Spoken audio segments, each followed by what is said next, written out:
Hello everyone! So, nandito tayo sa part 2. So, same dress lang tayo. Napagod akong magpalit ng dress. So, nagawa lang talaga ako ng content ngayon. So, dito na tayo sa part 2. Sa kwento ko na nag-block ng mga friends. So, ayun. Diba, nakwento ko sa part 1 na yung isang friend ko umiyak dahil binalikan pa yung time na nag-block kami nung dati, diba? So, nung time na yun guys, galit talaga siya sa friend namin. Hindi talaga niya kinikibo that time. Sunday yun. Nandun kami sa park. So, tapos yung isang kaibigan namin, wala lang din sa kanya. Sabi niya ganyan. Kasi yung ano namin dito, parang magkapatid lang ba. So sabi niya ganyan na, bayot kasi yung ano namin tawagan dito. Kahit may pangalan ka pa, bayot talaga yung itatawag namin. Sabi niya ganyan. Bayot, joke lang naman yun, bayot. Ganyan siya. Kasi Bisaya kami lahat dito eh. Hirapan ako magtagalog guys, promise. Sabi niya ganyan, bayot, wala man lang yun sa akin, bayot, ba't ka nagagalit? Hindi talaga niya kinikibo. Hindi niya kinikibo yung kaibigan namin. Sabi niya ganyan, wala man lang yun sa amin, ba't ka nagagalit? Siya, basta, hindi, ayaw kong idadamay pa niya ako sa mga salita ng mga ganyan kasi tapos na yun, sabi niya ganyan. Tapos niyakap ko siya, parang kinomfort ko siya ba? Niyakap ko siya. Tapos naiyak na siya. Nung time na yun, niyakap ko. Sabi ko sa kanya, wala man lang yun. Ba't mo big deal yun? Nangyari ng ano yun, tapos na yun. Siya, oo nga, tapos na yun. Pero ba't pa niya sinasabi yun? Pag nagsabi siya ng ganyan, kaya niyang panindigan na siya lang. Huwag na siyang mandamay ng pangalan. Dinamay pa niya ako. Yung ganyan, parang dibdib niya yung ginamit pa yung pangalan niya. Yung nangyari na yun. So, on that time, pauwi na kami. Sabi ko, nagutom ako. Pero marami kaming food sa breakfast at saka lunch. Tapos parang gusto namin kumain ng mainit. So, naghanap kami ng lugaw. Kasi may lugaw din dito, guys. Masarap yung lugaw nila dito. Sabi ko, doon tayo sa market namin kasi meron. So, yung isa naman, kasi may malapit din na market dito sa tambayan namin. Sabi ng isa, dito na lang sa amin para malapit. Ang layo kasi sa amin, medyo malayo-layo kasi yung market sa amin, pero mas pabor sa akin kasi malapit na lang sa bahay namin ng amo ko. Sabi ng isang kaibigan ko yung umiyak, yung nagalit, sabi niya, huwag mong dalhin yan. Sabi niya, huwag mong isama yan. Ayaw niyang isama yung isang kaibigan namin kasi galit talaga siya. Sabi niya, kung isama mo yan, hindi ko talaga yan kausapin. Alangan naman, iwan namin na gusto din niyang kakain ng lugaw. O, diba? Gusto niyang kakain ng lugaw. So, dinala talaga namin siya. So, pumunta kami sa isang restaurant. Naganap kami doon ng lugaw.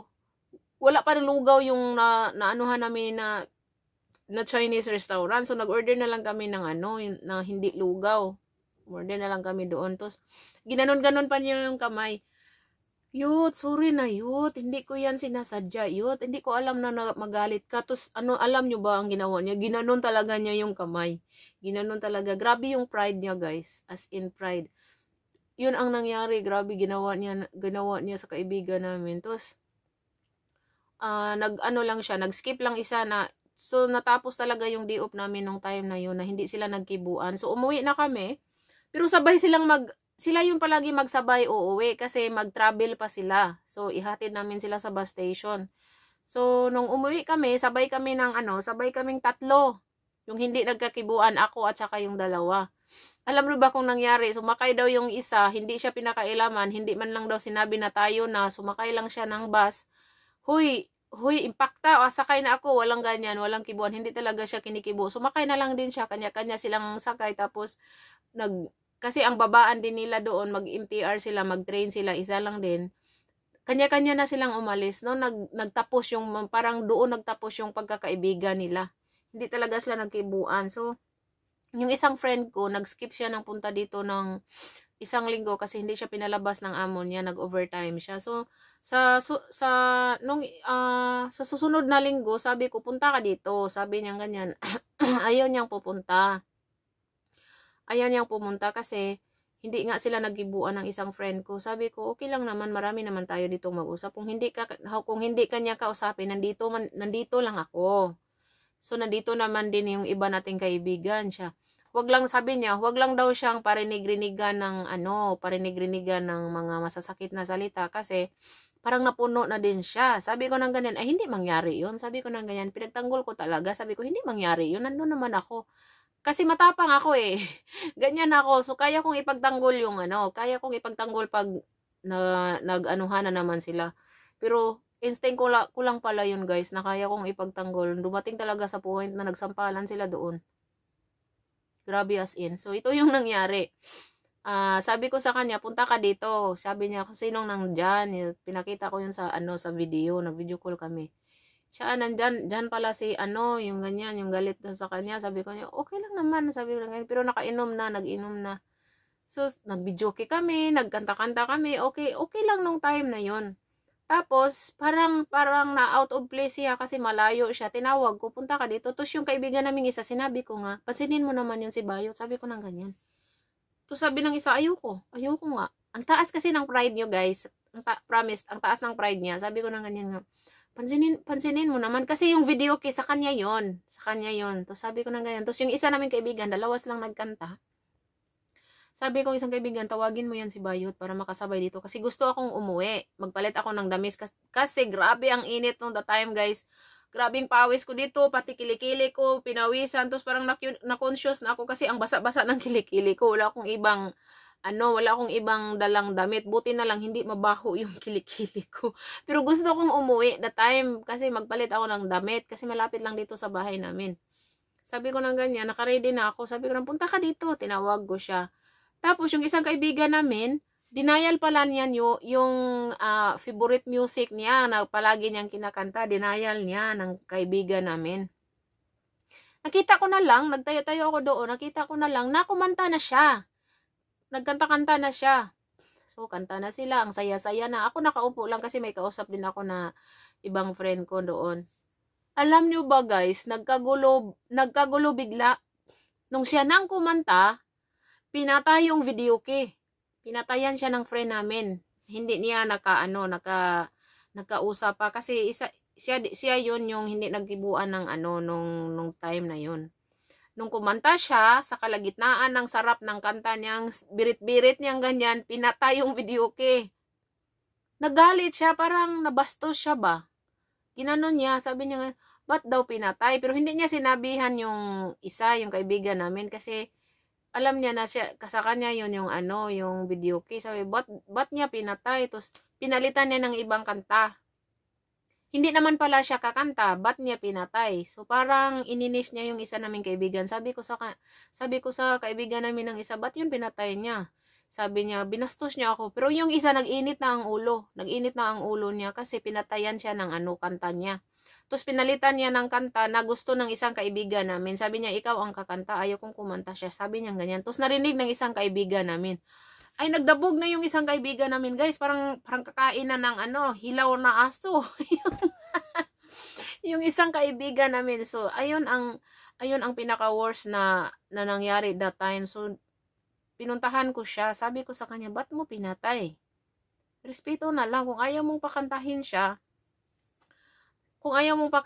siya, hinintay mo na lang sana na matapos siya, ba't mo pinatayan? So, ano ang sagot niya? Sabi niya sa akin, it's my privacy.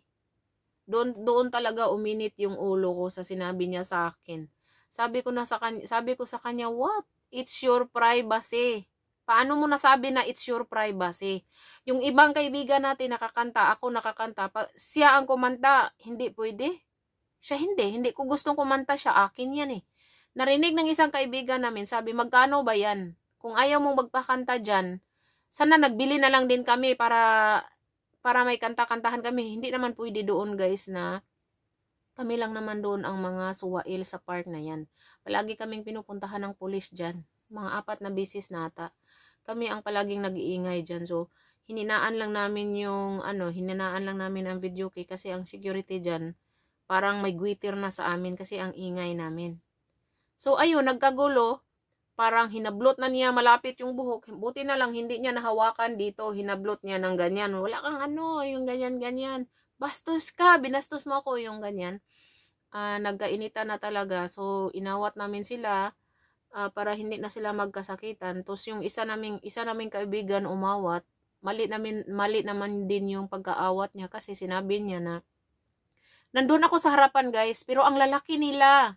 Ang laki ng ang shoulder nila, guys. Tapos ang laki ng ang laki ng katawan. Ako ano lang, basta hindi ko kaya yung ano nila, yung lakas nila. Sabi niya ganyan na, tama na, huminto ka na. Pag hindi ka huminto, sampalin kita. Yun ang sabi ng isa naming kaibigan. Pero yung yung kaibigan na yan, yun ang binabla ko dati.